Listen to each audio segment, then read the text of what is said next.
사실 일본이 가장 원하는 건 어떻게 하면 트럼프에게 좀 더 동맹으로서의 가치를 증명할까. 그런데 사람들은 이번 미일 정상회담에서 일본이나 다카이치가 굉장히 곤란을 겪었다 이렇게 해석을 하는데, 일단 그렇지가 않다는 것을 먼저 말씀을 드리면, 대미 투자를 계기로 미국의 SMR 생태계에 뛰어들므로 해서 기술 공백을 메꿀 수 있는 기회를 얻을 수 있다고 보는 거죠. 그리고 또 하나가 바로 군수 산업입니다. 미국의 제조업 가지고는 무기 제조에는 한계가 있고, 미국이 지금 미사일도 그렇고 재고가 바닥났다는 거잖아요. 방위 산업은요, 제조업의 총화거든요. 그걸 할 수 있는 나라는 지구상에 한국, 중국, 일본 정도밖에 없습니다, 사실은. 그런데 미국이 중국한테 무기를 만들자고 할 수는 없잖아요. 중국을 견제하기 위해서 일본이라는 제조업 파트너가 다시 한번 필요로 하는 시대가 왔다라는 거죠. 딱 그 두 부분이 우리나라랑 가장 포지션이 많이 겹치는 게 아닌가. 이게 아주 중요한 질문입니다.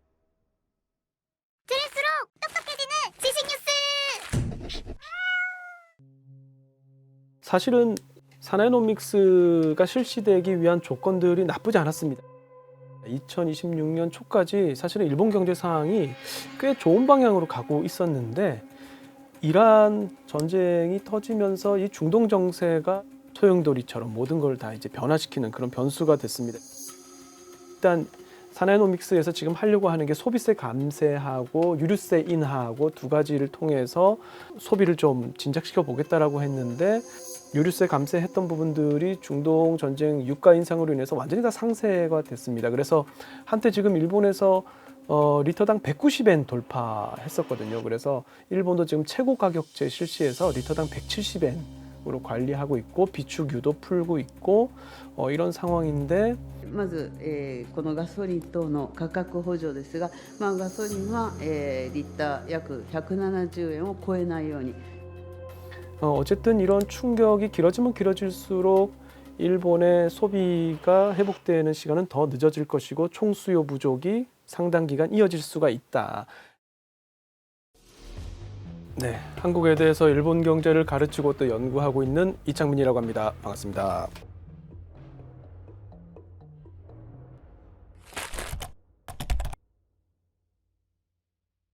다만 이 중동 전쟁이 일본의 어떤 성장 전략에 굉장히 중요한 기회 요인으로 작동하고 있는 부분이 있습니다. 지금 일본에서 그런 방향으로 전문가들이 이야기하는 사람들이 많은데요.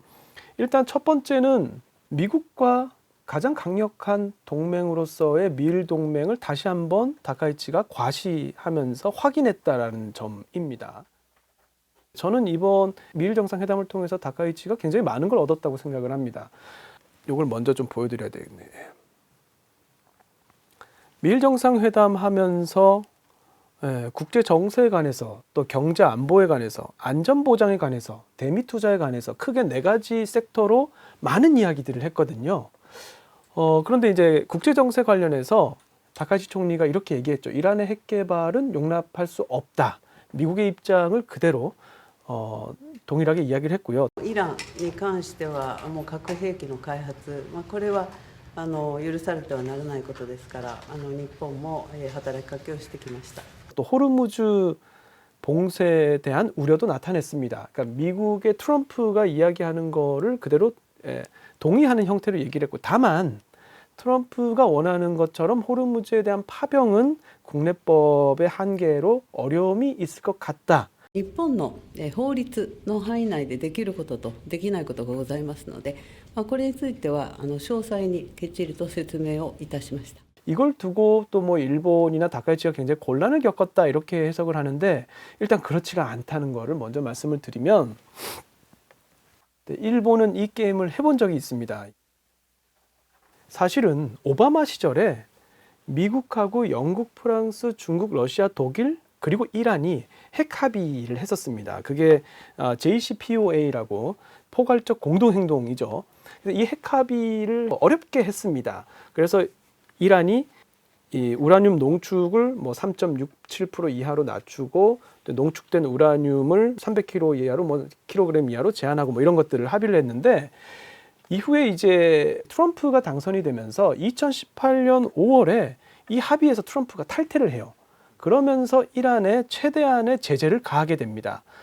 그에 반발해서 이란이 이제 호르무즈 해협을 봉쇄하겠다고 또 위협을 하게 되고요. 이러한 갈등 상황이 이어지면서 실제로 2019년 5월에 아랍에미레이트 앞바다의 선박 4척이 공격을 받습니다. 근데 이거에 대해서 트럼프는 이란의 소행이다라고 했고 이란은 부인을 하는 상황에서 미국과 이란의 관계가 굉장히 급격히 악화됐었거든요.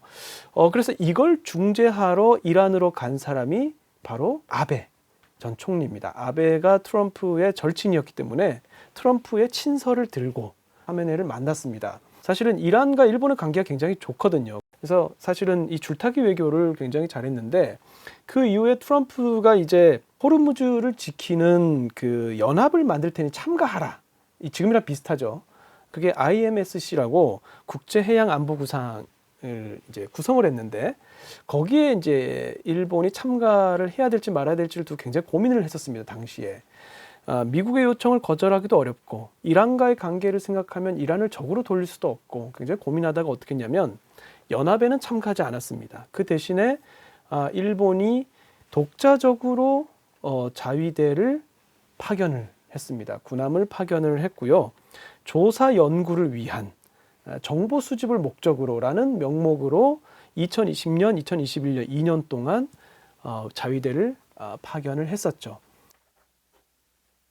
그래서 이번에 일본 정부는 이미 예전 사례가 있었기 때문에 입장을 빠르게 정리할 수가 있었습니다. 그리고 빠르게 정리한 입장을 가지고 다카이치가 트럼프를 만난 거고요. 그런데 다카이치의 행동을 보면 우리로서는 좀 이해가 안 되는 부분들이 있습니다. 예컨대 트럼프가 악수하려고 손을 내미는데 허그를 한다든지 백악관에서 갑자기 뭐 춤을 추는 사진이 흘러나와서 대체 이 사람 뭐 하는 사람이냐 뭐 이런 비판도 있었습니다만 가만히 생각해 보면 다카이치는 굉장히 전략적으로 이 트럼프와의 이 미일 정상회담을 활용을 했고요.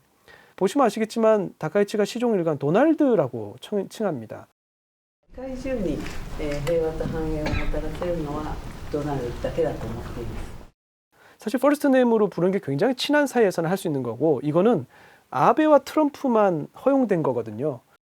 다카이치가 일부러 이 트럼프와의 이 관계를 아주 친밀한 관계로 설정을 하는 그런 모습을 보이면서 유럽도 한국도 주저하고 있지만 우리는 동맹 중에 가장 빨리 미국을 지지하고 만나러 왔다. 사실 우리나라에서는 균형 잡힌 좀 외교를 해야 되지 않느냐라고 하는데 일본의 선택은 언제나 그렇지만 미국 몰빵 외교입니다.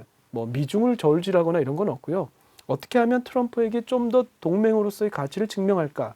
그래서 선물 보따리를 들고 갔죠. 대미 투자 2탄 프로젝트를 공개를 했습니다. 지금 유럽도 한국도 투자에 대해서 주저주저 하고 있는 또는 뭐 어떻게 보면 시간 끌기처럼 비춰질 수 있는 상황에서 일본은 가장 빠른 속도로 지금 투자 대상과 규모와 참여자들을 결정해 나가고 있거든요. 이것이 사실은 일본이 미국을 통해서 얻으려고 하는 이미지와 전략이라고 할 수가 있고 이게 지금 중동 전쟁으로 말미암아 조금 더 부각이 되는 게 일본이 이번에 얻게 된 하나의 외교적 성과라고 평가를 할 수가 있습니다.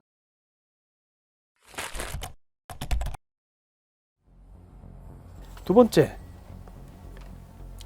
에너지 안보 차원에서 이번 전쟁이 결과적으로 일본에 도움을 준 측면, 울고 싶은 아이 뺨을 때렸다 이렇게 표현을 제가 하는데요. 왜 그러냐면 일본의 원유 수입 의존도를 보면 95.9% 중동에 의존하고 있습니다. 호르무즈 해협이 봉쇄되면 가장 치명타를 입는 나라가 바로 일본이죠. 이게 일본 내에 얼마나 위험한 국가안보에 위험한 취약한 건지 다시 한번 일본이 절감하게 됐고요. 결국 일본이 선택할 수 있는 거는 원유에 대한 의존도 자체를 줄일 수밖에 없다. 그런데 일본처럼 국토가 좁고 일조 조건이 제한적인 나라에서 태양광을 할 수도 없고 더더군다나 지금 AI 데이터 센터에서 대량으로 전력이 필요한 상황에서 이거 감당할 수 있겠느냐. 결국 정답은 하나밖에 없습니다. 원전밖에 없어요. 그런데 2011년 3월 11일 동일본 대지진 이후에 후쿠시마 폭파 사고로 인한 탈원전, 원전은 위험하다라는 인식입니다. 그때부터 일본은 탈원전의 방향성을 가지고 지금까지 해왔는데 지금 문제는 이 원전 없이 이 AI 전환을 제대로 할 수가 없는 상황이죠. 그래서 일본에서 찬반 양론 속에서도 조금씩 원전을 늘려가고 있습니다. 2026년 1월 달에 카시와자키 카리와 원전을 재가동했는데요. 이게 도쿄 전력이 운영을 합니다. 도쿄 전력이 그 후쿠시마 전력을 운영했던 회사이기 때문에 사실은 이런저런 불안감이 있었는데 14년 만에 재가동에 들어갔거든요. 가시와자키 카리와 원전이요. 전력량이 820만 킬로와트입니다. 전 세계 최고 수준의 원자력 발전소인데 일본은 이런 전 세계 최대 원자력 발전소를 가지고 있음에도 불구하고 그동안 탈원전이라는 방향성 때문에 가동을 중지해왔던 거거든요. 근데 그만큼 일본의 어떤 탈원전에 대한 방향성, 국민적 여론 이런 것들은 굉장히 바꾸기가 어려운데 이번 이란 사태를 통해서 원전 회기로 완전히 여론을 돌려놓겠다. 거기에 더해서 지금 사실 일본이 그 후쿠시마 사고 이후에 원전이 기술이 좀 단절된 측면이 있습니다. 노하우도 단절되고 운영도 단절이 됐죠. 그래서 기술 공백이 있는데 이걸 어떻게 메울까? 바로 대미 투자를 계기로 미국의 SMR 생태계에 뛰어들므로 해서 기술 공백을 메꿀 수 있는 기회를 얻을 수 있다고 보는 거죠. 그게 이제 테네시주, 엘라베마주에 투자하는 G 버노바 히타치의 SMR 투자 400억 달러 해당하는 거. 그래서 원전으로 완전히 방향을 일본 정부가 틀고 있고 대미 투자도 그 연장선상에서 원전이 일본에서 가장 중요한 투자 중에 하나이고 그런데 원래 일본의 원자력 정책을 누가 결정했냐면 예전에는 원자력위원회에서 결정했습니다. 근데 이 원자력위원회가 폐기물 처리라든지 환경 문제라든지 또 시민단체도 관여해가지고 뭔가 사안이 있을 때 그걸 몇 년간 논의하고 굉장히 신중하게 결정을 했었어요. 그런데 지금 일본의 원자력의 중요한 의사결정은 누가 하느냐? 경제산업성이 합니다. 아무리 중요한 안건도 3달을 넘기지 않습니다. 나쁘게 얘기하면 사회적 합의 없이 굉장히 빠른 속도로 원전에 관해서는 고속도로가 깔린 거예요. 근데 그만큼 일본이 지금 원전에 대해서 진심이고 이 대미 투자를 통해서 원전 기술의 공백을 메우려고 하는 그런 게 하나 있습니다.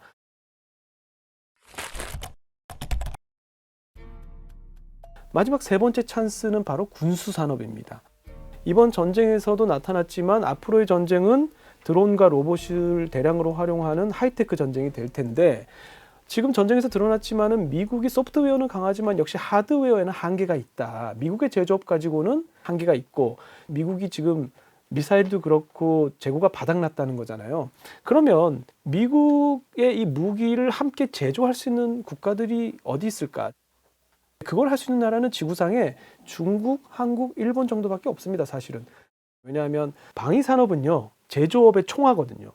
철강, 전력, 반도체 모든 걸 다 할 수 있어야 방위산업을 할 수가 있는데 미국이 중국한테 무기를 만들자고 할 수는 없잖아요. 결국 이게 일본에게 굉장히 큰 기회를 줄 수 있다라는 거고요. 사실 일본의 제조업이 미국에게 필요했던 시대는 냉전 시대였습니다. 한국 전쟁, 베트남 전쟁 거치면서 사실은 일본이 미국의 병참 기지이면서 군수물자 생산 기지였거든요. 그래서 일본이 나중에 자동차, 철강, 반도체에서 미국 시장을 잠식하더라도 소련이라는 공동의 적을 막기 위해서 동맹 유지를 위해서 미국이 좀 참아주는 측면이 있었어요. 그런데 90년대 소련이 붕괴하고 나서 냉전 시대가 끝나니까 사실은 일본의 제조업 능력이 미국에게 위협이 되기 시작을 해서 플라자 합의부터 반도체 협정, 그 다음에 90년대가 되면은 일본의 자동차 수출 자주 규제처럼 계속 견제를 하거든요. 그러다가 2000년대가 되면 중국이라는 제조업 파트너와 손을 잡고 미국이 이렇게 했던 건데 다시 한번 시대가 중국을 견제하기 위해서 일본이라는 제조업 파트너가 필요로 하는 시대가 왔다라는 거죠. 그런 측면에서 이 군수산업이야말로 일본 제조업의 르네상스를 가져올 수 있는 아주 중요한 파트가 될 것이다. 그래서 앞서 얘기한 원자력, 또 하나가 축이 군수산업. 이 두 가지가 지금 사나이노믹스에서 가장 중요한 두 산업의 축이라고 할 수 있습니다. 딱 그 두 부분이 우리나라랑 가장 포지션이 많이 겹치는 게 아닌가. 이게 아주 중요한 질문입니다. 아주 중요한 질문이고 국내에서 잘 그 이야기가 안 나오는 이유가 사실 우리가 일본하고 협력을 얘기할 때 일본 측으로부터 항상 듣는 얘기가 있어요. 한국이 이야기하는 것들은 잘 들어보면 한국에겐 좋지만 일본에겐 별다른 메리트 없는 것들이 많다. 두 번째는 이제 일본은 양자 협력보다는 다자 협력의 구도를 원합니다. 그런데 방위산업과 원자력은 어떻게 보면 한국과 일본이 경쟁 관계에 있는 산업인 건 분명한데 일본이 가장 한국과 협력하고 싶어 하는 부분도 바로 이 부분입니다. 그게 왜 그런 거예요? 그러니까 사실 공정이 굉장히 다양하잖아요. 방위산업이든 원자력 산업이든 일본이 모든 걸 혼자서 할 수가 없어요. 공정을 잘게 나누면 한국이 일본보다 훨씬 잘하는 분야가 많고 또 일본이 강점 있는 분야가 있기 때문에 지금 일본에서 얘기하는 거는 미국과 한국을 포함한 그러니까 한미일 동맹국들이 하나의 거대한 군수산업 체계를 형성할 기회가 왔다라고 이야기하고 있거든요. 사실 일본이 가장 원하는 건 한국하고 방산 협력을 하고 싶어 해요. 왜냐하면 미중 간의 패권 경쟁 속에서 미국 소프트웨어를 제공하고 한국과 일본의 제조업이 거기에 결합되는 형태로 군수산업의 공급망을 만든다면 이게 일본 기업과 한국 기업들의 큰 기회가 될 수 있는 거죠. 그런데 이걸 양자관계를 따로 떼어놓고 한일이 전투기를 같이 만든다고 이렇게 생각하면 한국에서는 굉장히 거부감이 있을 수 있는 문제라 뭐 정서의 문제가 있긴 하지만 어쨌든 고민은 한번 해볼 문제이긴 합니다. 따로 또 가치라는 단어가 딱 적합할 것 같아요.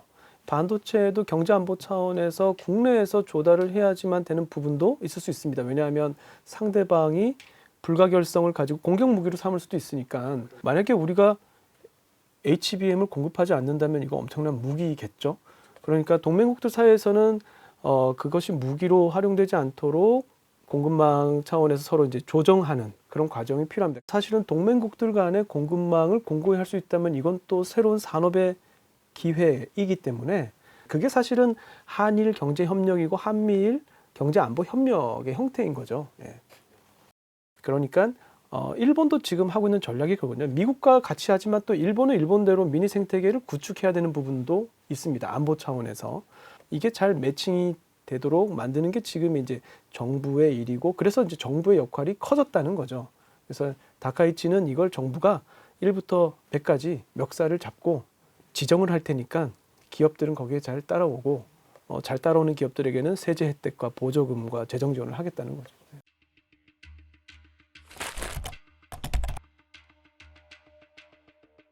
일본의 대미 투자 2차 프로젝트는 관세 협상용 카드일까요? 아니면 그 이상일까요?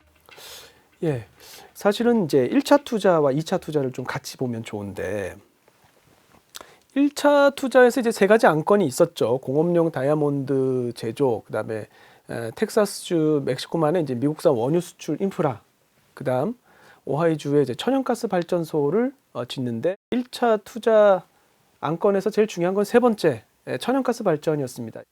여기에 소프트뱅크 그룹이 사실상 설계를 주도하면서 333억 달러 가장 큰 금액을 투자하는 이런 상황이었고 이렇게 만든 이유는 이제 옆에 AI 데이터 센터를 지으면서 그 전력 공급용이었죠. 그리고 이제 2차 투자 안건이 3개가 나왔는데 여기서 또 핵심이 되는 거는 GE 버노바 히타치의 SMR 건설입니다. 여기에 400억 달러 가장 많은 투자금이 들어가고 두 개를 합치면은 1,000억 달러가 넘습니다. 원래 투자하려고 했던 5,500억 달러의 거의 20%가 지금 확정이 돼서 나온 거고 프로젝트가 1차 투자 안에서 가장 중요한 천연가스 발전 시설과 2차 투자 안에서 가장 중요한 SMR 건설의 공통점을 꼽으려면 둘 다 AI 인프라에 필요한 전력을 공급하기 위한 시설이다. 그 얘기는 일본이 적극적으로 미국의 AI 생태계에 들어가겠다는 거, 또 SMR 생태계에 들어가겠다는 거를 표현한 거고, 다만 1차 이 투자 안건 발표 때는 일본 내에서 비판이 많았습니다. 여기에 일본에 도움되는 게 뭐가 있냐, 이 세 개 중에 다 미국 쫓아고 하는 거 아니냐, 공업용 다이아몬드 조금 공급되는 거 외에 도대체 일본이 이 투자를 왜 결정했느냐라고 비판을 굉장히 많이 받아서 2차 투자 안건을 만들 때는 윈윈이 될 수 있게끔 굉장히 일본 측에서 공을 많이 들였고요. 그래서 그 주요 정책이 바로 이 SMR이 되겠습니다. 그러니까 SMR 같은 경우는 우리가 사실은 기술적으로도 그렇고 앞서 있죠. 일본도 그 부분을 충분히 알고 있고요. 그래서 일본은 지금 후발주자로서 그 기술 공백을 메우기 위해서는 적극적으로 더 미국의 SMR 생태계에 올라타야 된다는 거고, 그렇게 보면 이제 우리하고는 경쟁 관계가 될 수 있는 부분이 분명히 있습니다. 그런데 저는 여기서 주목하고 싶은 거는 사실 딴 데에 있습니다. 그게 뭐냐면 이게 지금 투자 스킴이거든요. JBIC, JBIC하고 넥시가 대출 보증이나 보험을 제공하고 SPV라는 특수 목적 법인을 세워서 프로젝트를 진행을 하는 건데, 여기서 제일 중요한 역할을 하는 플레이어가 누굴까요? 메가뱅크들. 쩐주가 누구냐? 돈을 누가 대느냐? 메가뱅크들이 됩니다. 일본의 3대 메가뱅크가 있죠. 그래서 미쓰비시 UFJ 은행, 미쓰이스미토모 은행, 미즈호 은행, 이 3대 메가뱅크가 있는데요. 이 메가뱅크들이 또 뭘 했냐면 SPV를 만들어서 미래 현금 흐름을 담보로 장기 대출을 하는 프로젝트. 이걸 우리가 뭐라고 합니까? PF. 전 세계 PF 대출 시장에서 일본 은행들의 위상이 굉장히 높습니다. 지금 전 세계 글로벌 PF 대출에서 1위가 미쓰비시 UFJ 은행이고요. 3위가 미쓰이스미토모, 그 다음에 미즈호 은행도 이 상위권에 들어있고요. 결국 일본의 메가뱅크 세 은행들이 이 시장에서 굉장히 덩치가 큰 플레이어들이에요. 일본이 과연 그 5,500억 달러를 누가 투자한다는 거지? 정부가 하나? 그런데 누가 투자할지 쩐주가 명확해지고 있다. 결국 메가뱅크들이 그 투자를 할 거고, 그러니까 전 세계 사실은 투자를 했던 거를 그 투자 장소를 이제 미국으로 사실은 바꾼 거고요. 그래서 앞으로 우리가 주목해야 될 게 이제 일본의 이 메가뱅크들의 움직임을 좀 주목해 볼 필요가 있겠다, 이런 생각이 듭니다. 반대로 얘기하면 한국에는 그 역할을 할 사람이 누가 있을까? 사실 한국에 있는 4대 금융지주는 일본의 메가뱅크처럼 해외 수익이 그렇게 크지 않거든요. 해외 투자를 막 일본처럼 해본 경험도 없고, 그래서 사실은 이런 부분들은 한국은 정부가 모든 걸 다 해야 되는 상황인데, 일본은 아까 보신 것처럼 정부계 은행은 융자 보증과 보험을 제공하고, 돈은 이제 민간의 메가뱅크에서 제공할 가능성이 크고, 그러니까 이게 대미 투자를 바라보는 관점의 차이인데 아마 반대하시는 분들도 많을 텐데, 우리는 어떻게 생각하냐면 3,500억 달러를 좀 뜯긴다, 뺏긴다, 어떻게 좀 시간을 끌면서 중간 선거 이후나 잘하면은 트럼프 이후에 어떻게 좀 바뀌지 않을까라는 고민을 하는데, 그 부분에서 일본은 약간 생각이 다른 것 같습니다. 이 기회가 일본의 제조업의 르네상스를 가져올 수 있는 절호의 찬스라고 생각을 하고 굉장히 적극적으로 투자에 임하려고 하는 부분이 분명히 있고요. 사실 일본이 제조업 강국이라고는 하지만 완성 제품, 파이널 프로덕트 중에서 강한 건 자동차 빼고 없습니다. 지금 다 사실은 중국에게 뺏겼고요, 한국에게 뺏겼고요. 중간재 정도밖에 없거든요. 그런데 이 제조업 부활을 가져올 수 있는 아주 좋은 기회인 거죠. 원전도 방위산업도 새롭게 일본의 제조업 부활을 가져올 수 있는 기회가 되기 때문에 한국이나 유럽에 비해서 가장 빨리 투자 안건도 제출하고 플레이어들이 또 움직이는 측면도 있고요. 5,500억 달러와 별도로 지금 소프트뱅크가 다시 미국에 투자하겠다고 대규모 투자 계획을 발표했거든요. 그러니까 지금 일본은 우리가 미국 몰빵이다 이렇게 비판할 수는 있지만, 이 미국 투자가 굉장히 큰 제조업 국가로서 큰 기회라고 생각을 하는 거죠.